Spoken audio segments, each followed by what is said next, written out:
Kabogo, the former Kiambu Governor, is emerging as a serious factor in the larger Mount Kenya politics. And from all indications, William Kabogo is likely to play a key role in President Uhuru Kenyatta and Raila Odinga's scheme of things ahead of 2022 general elections. And I want you guys to do one thing. I want you to start monitoring William Kabogo very closely. On 7th, that is on the other Sunday, photos of President Uhuru Kenyatta and William Kabogo were circulated online. And I remember opining on this platform that those photos were deliberately shared online to pass a particular or to achieve a particular political objectives. And I did a comprehensive video about that encounter between President Uhuru Kenyatta and William Kabogo. I'm going to share the link below. That was on 7th. On 9th, William Kabogo also met with Raila Odinga. And this time round, it is William Kabogo who left his either house in Rwanda or in Kiambu, wherever, and visited Raila Odinga or met Raila Odinga at his offices, one of the offices at Jaramogi Oginga Odinga Center or Oginga Odinga Foundation. That meeting remained secret. It remained private. But on 9th, Raila Odinga was unwell and then checked into Nairobi Hospital. Then later on, I think on 10th, Raila Odinga was tested. And on 11th, I think he tested positive for the virus. And that's when the news or the information about William Kabogo meeting with Raila Odinga emerged. I know most of you guys did not take note of that. Raila Odinga shared on his Facebook page about his status. And then in one of the comments there, William Kabogo posted this. I met Baba on Monday 8th at 11 a.m. at his Jaramogi Foundation office. We'll test kesho. Get well soon, my friend. In God we trust. That comment by William Kabogo confirmed that indeed, a day after meeting with President Uhuru Kenyatta, William Kabogo went and met again with Raila Odinga. And of course, true to his word, William Kabogo the next day shared now on 13th, shared photos of himself undergoing the test.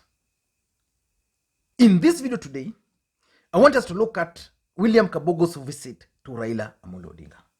What's cooking?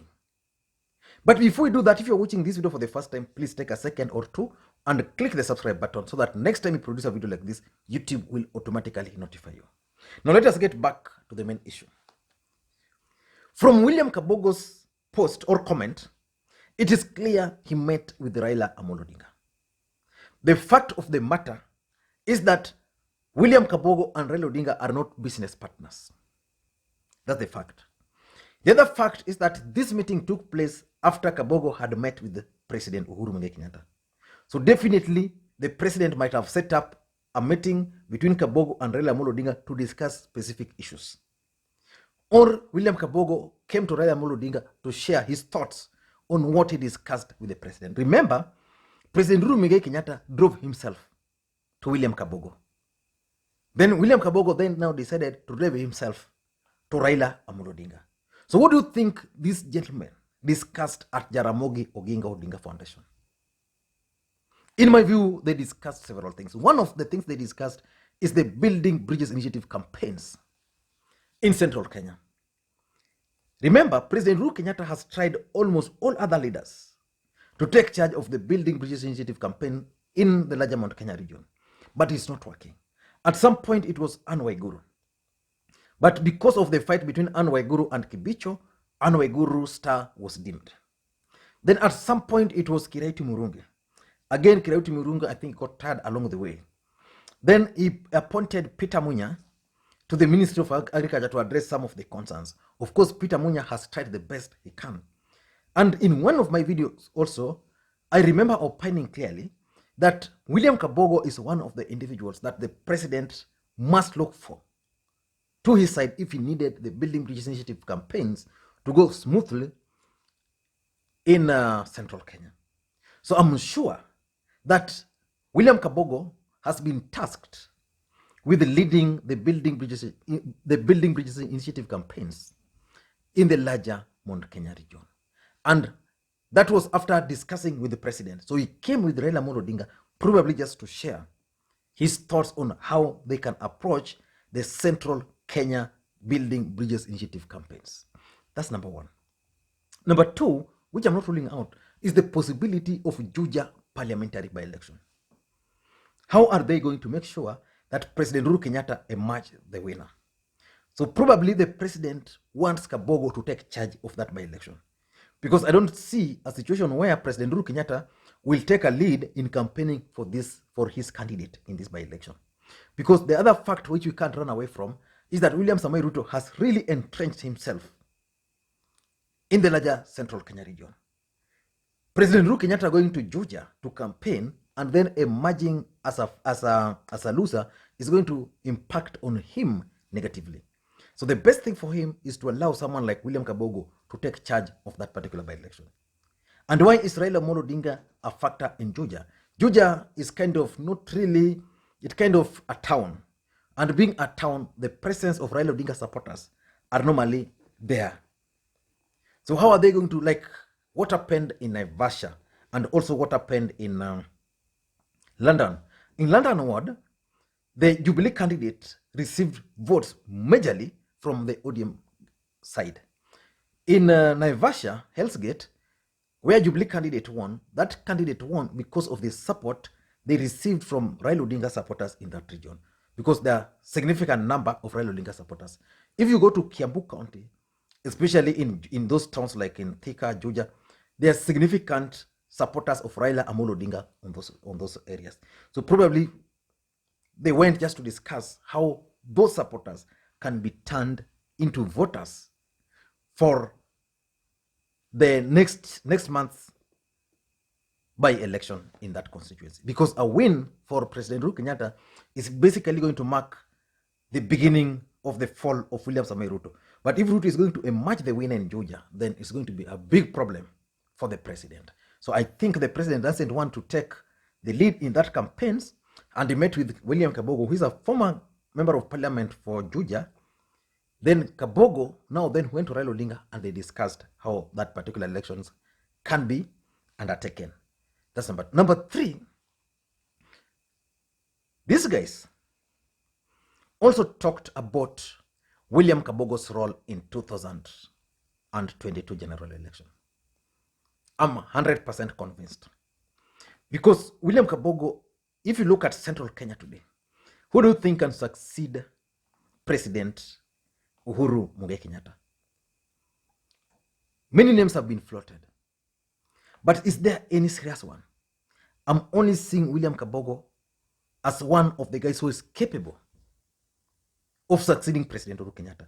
And for William Kabogo to succeed President Uhuru Kenyatta, or to play a role around President Uhuru Kenyatta or around the BBI, if he's going to lead the BBI campaigns in the larger central Kenya, then it means his role is going to be defined.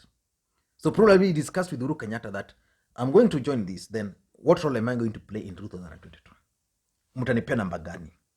Then he went to Raila Odinga, shared the same with Raila Odinga. I'm going to play, yes, but munipe number. What is his interest? Because politics is about interest. I am sure this was discussed. Because if you look at Kiambu, William Kabogo is likely to make a comeback as a Kiambu governor. And if he's going to make a comeback as Kiambu governor, will that allow him now to play in 2022 league at the national level? I don't think so. Raila Odinga would not be a serious factor for William Kabogo in Kiambu. It can only be at the national level.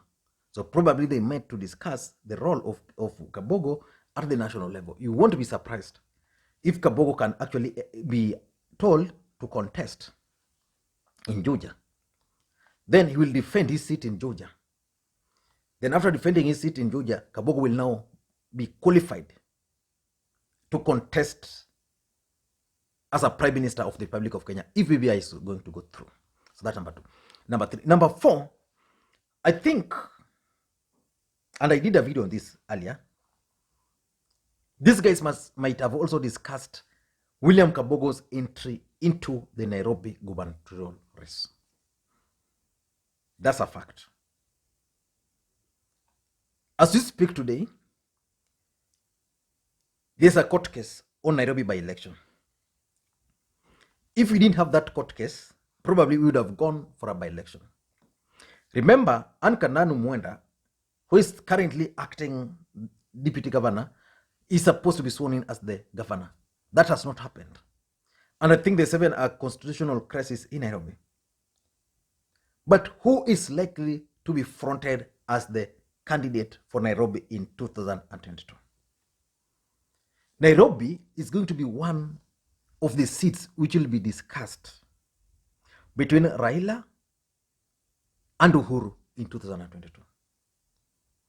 Raila Odinga will come with his people. Uhuru Kenyatta will bring his people. Ruto has already identified Bishop Margaret Wanjiru. And with the support of Mike Sonko, that's a serious threat. So I'm looking at a situation where Kabogo is likely to be fronted as the gubernatorial candidate in Nairobi. Because let's face it, Kabogo is acceptable to majority of Kenyans. And when he was defeated by Waititu, Kenyans really thought, what was wrong with the people of Kiambu?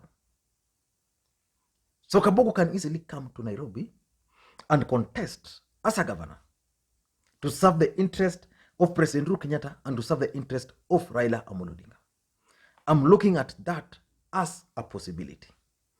And lastly, I think it's also all about taming Ruto. How can Ruto be tamed in central Kenya? Because remember, at some point, William Kabogo even tried working with William Samoei Ruto.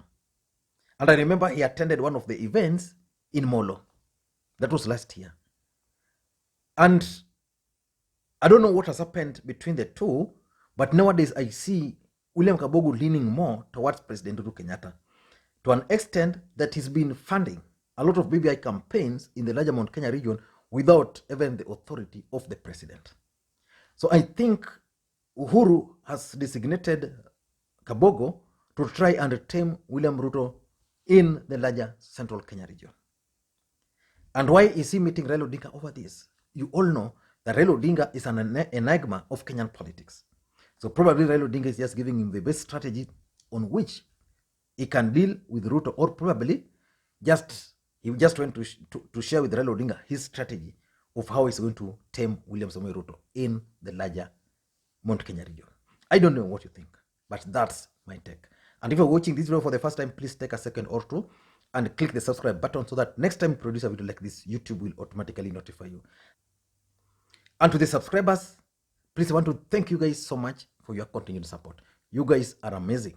The support I've received from you guys, I don't know whether I'll ever receive it from any other person. Thank you guys so much. Please give this video thumbs up, share it with your friends, and also just drop your comment. Bye-bye.